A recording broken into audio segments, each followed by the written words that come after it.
Eu tenho certeza que isso já aconteceu com você. De repente você tem uma necessidade. Eu preciso comprar um brinquedo para o meu filho que tem neurodependência. Eu preciso comprar algo que o médico mandou.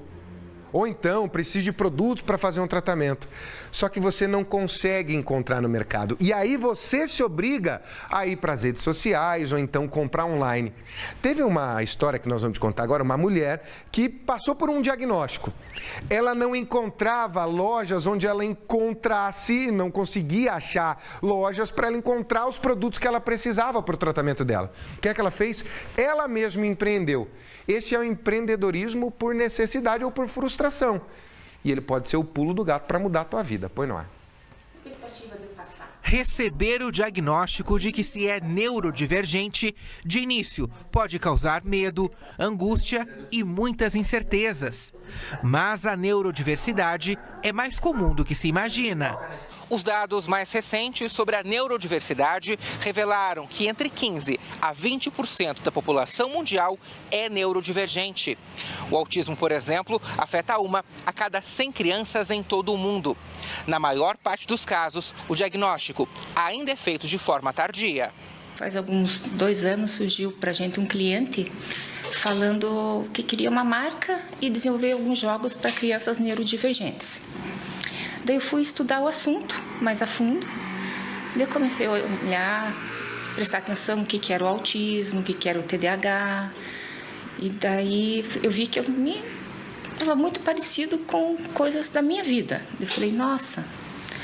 Daí eu conversei com as proprietárias da Cuca Brincante e falei, olha, estou me achando que eu faço parte do espectro, tal. Dela, não, elas me incentivaram a fazer a avaliação. Daí eu contratei uma psicóloga especialista em autismo e TDAH e fui fazer a avaliação. E daí, depois de 8 sessões, eu recebi o laudo. Porque a minha vida toda, minha mãe levou em psiquiatra, levou em psicólogo, mas nunca fechava um diagnóstico. E foi isso que aconteceu com a Vanessa. A empresária recebeu o diagnóstico quando já era adulta. Não foi fácil, porque assim, eu busquei isso a minha vida toda. Mas assim, ter o diagnóstico é uma forma de alívio. Finalmente eu encontrei de que grupo eu faço parte. Porque eu sempre antes era excluída, de algum jeito eu era excluída. Atualmente, a empreendedora trabalha junto com as sócias em uma empresa especializada em jogos para crianças neurodivergentes. E desenvolvemos o primeiro jogo, que é o Cuca das Ações e Emoções, esse aqui. Daí, esse primeiro jogo ele vai trabalhar as habilidades socioemocionais e também a linguagem. Já tem um outro jogo que eu também participei do desenvolvimento, foi o Cuca Falante. Ele é um jogo para crianças de 1 a 5 anos, que estão no processo de aprender a linguagem. Ele é composto por cartas, que tem sempre um desenho e uma onomatopeia, para ajudar a criança a falar. Com os jogos, as crianças podem se desenvolver de uma forma lúdica e divertida. Uma das melhores formas da criança aprender é brincando, né? Então, os jogos, além de eles podem ser usados pelos pais, por terapeutas, pelos psicólogos, até por fonoaudiólogos. Esse Cuca Falante, os fonoaudiólogos adoraram conhecer. É um prazer conversar com ele. Ultimamente a gente se encontra. Quando você ouvir falar de neurodivergência, aí você pode englobar o transtorno do espectro autista, TDAH, uma série de coisas, né? Neurodivergência, lembra, é assim que a gente chama agora, é a forma correta de você englobar todas essas situações do espectro autista, de transtorno de déficit de atenção, aquele monte de coisa. Professor Daniel Poit, o homem que sabe tudo de tudo, principalmente de economia, boa tarde. Boa tarde. Obrigado por essa apresentação. Agora se vira, agora vai ter que fazer jus. Ainda bem que minha mulher não vai assistir hoje. Ainda bem, mas ela vai cobrar. Agora, professor, empreender, a gente pode começar a empreender de variadas formas. Aqui foi, eu até coloquei na frase ali, a ocasião fez a empresária. Exatamente. Ela precisava de um produto que ninguém tinha. Exatamente. E é curioso nós observarmos 2 questões, né? Primeiro, o empreendedorismo por necessidade. Diante de uma necessidade, você não acha a solução para aquela necessidade, você cria uma solução. E a oportunidade que se vê nisso, né? Então é uma coisa que todo toda orientação, toda mentoria para empreendedores toca nesse aspecto, né? Que a gente deve olhar as dificuldades, que por trás das dificuldades existem oportunidades revestidas de trabalho, né? Era a frase. Agora, professor, vamos pensar assim, o foco, ok, é resolver um problema e não o problema em si, é essa a ideia? É, porque quando você foca em resolver o problema, você está especificando o problema em si, como se algo que só acontecesse com você. E quando você percebe um problema de forma indeterminada, significa que muito mais gente deve estar vivendo o mesmo drama, a mesma dificuldade. Por que não pesquisar? Por que não verificar se isso é verdadeiro? E a partir daí criar alguma solução que sirva para outras pessoas e transformar isso num negócio. É o que fez aí a doutora Vanessa com as colegas dela, né? E estão sendo muito bem sucedidas. Eu até quero aproveitar e mandar um abraço e os parabéns para elas. Agora, professor, como é que eu monto um negócio como esse? Porque primeiro eu estou vendo de uma necessidade que eu também tenho, mas ela é global, ela pode atingir outras pessoas e às vezes eu tenho que desenvolver o produto, não só o serviço. Como é que eu penso tudo isso? Então, primeiro configurar o problema, porque todo problema, o pessoal costuma dizer ou empacotar ou mapear. Eu gosto problematizar. Problematizar. Eu acho que a palavra configurar, identificar como o problema se apresenta, que circunstâncias envolve, quais são os fatores que desencadeiam o problema. Então, com isso, você consegue identificar onde estão as possíveis soluções, porque para toda resposta houve uma pergunta, né? E para toda pergunta há uma resposta. Então, sempre assim. Então, esse processo de estudar de forma que consiga separar os seus sentimentos em relação àquilo. Né? Enquanto a pessoa se envolve emocionalmente, muitas vezes ela fica com a visão sobre as coisas muito comprometida. Fica travada, né? Fica comprometida com alguma escolha por causa do efeito emocional.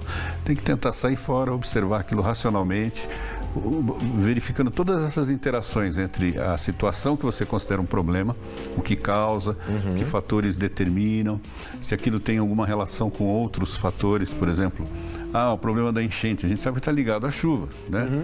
Mas, por exemplo, no Rio Grande do Sul houve um problema sério de enchente, mesmo quando a chuva parou, a água continua subindo. Então, existem outros fatores. Então, um problema mais simples é a mesma coisa. Você vai identificando outros fatores e, com isso, torna possível encontrar uma solução. É o que eu digo sempre, né? Muito da filosofia oriental, se não me engano, é da filosofia oriental chinesa. Todo problema tem uma solução. Se não tem solução, é porque não tem um problema. Exatamente. A vida que segue para frente. Essa é uma visão prática que é muito importante também. Tem gente que fica martelando a vida inteira em cima de alguma coisa, em cima de alguma coisa que não traz resultado e ainda faz sofrer. Então, isso, como você falou, se é um problema, resolva. Se não está resolvendo, é porque muda o problema. Porque não é um problema, exatamente. Sempre teremos. Agora, professor, nós estamos falando muito hoje desses diagnósticos tardios, nós estamos falando muito de neurodivergência, de transtorno do espectro autista. 1 em cada 100 crianças que nascem hoje tem transtorno do espectro autista, ou seja, você tem uma gama de pessoas que vão buscar por produtos e serviços. Exato. Empreender nessa área de saúde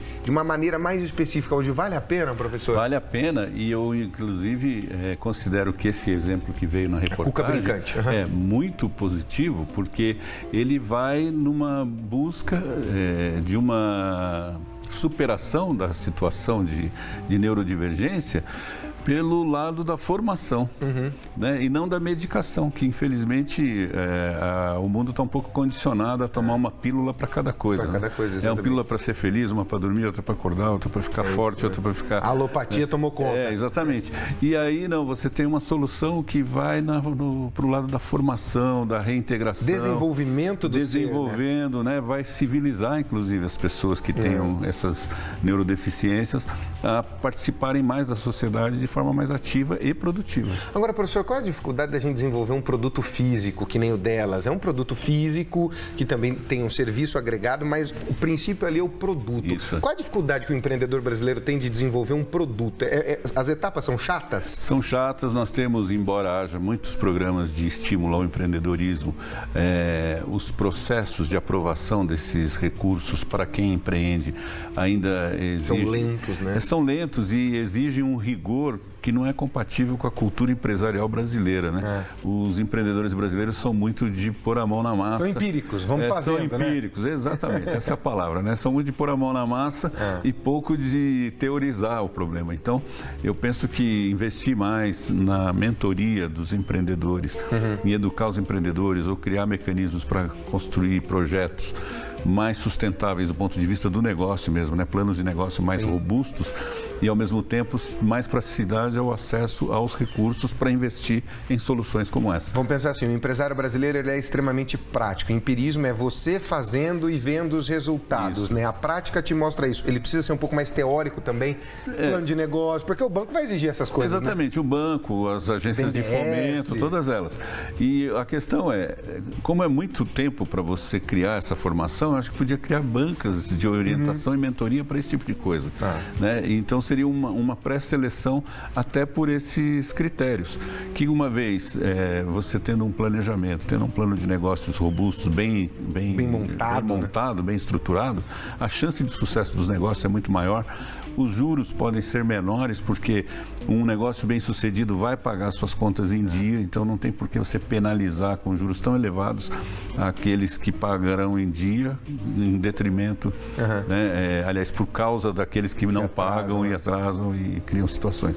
Então são ajustes que podem ser feitos em instituições como o Sebrae, as agências de fomento, os bancos de desenvolvimento, para tornar o acesso ao recurso melhor. E isso sim vai dar condições para que os empresários tenham mais investimento em soluções práticas e produtivas, em produtos tangíveis, como é o caso do projeto, né, que nós vimos aí. O legal seria ter uns pré-requisitos já determinados, uns formulários já prontos, né, para ficar mais fácil para o empreendedor. Isso vale para você que quer empreender num pequeno negócio, num micro negócio, não interessa. Hoje você tem que ter essa parte teórica também, porque uma hora ou outra você vai precisar de recurso. E o recurso você consegue assim, com comprovações. Professor, você está com o livro nas mãos? Estou com o livro na mão, a propósito do tema do programa de hoje. É um livro escrito pelo coronel Murilo Cinque de Paula, o coronel Cinque. Ele é coronel do Corpo de Bombeiros lá em Cascavel. Sim. Também socorrista. Aponta lá para a câmera. Daqui para mim, daqui que ele põe. Aqui, ó.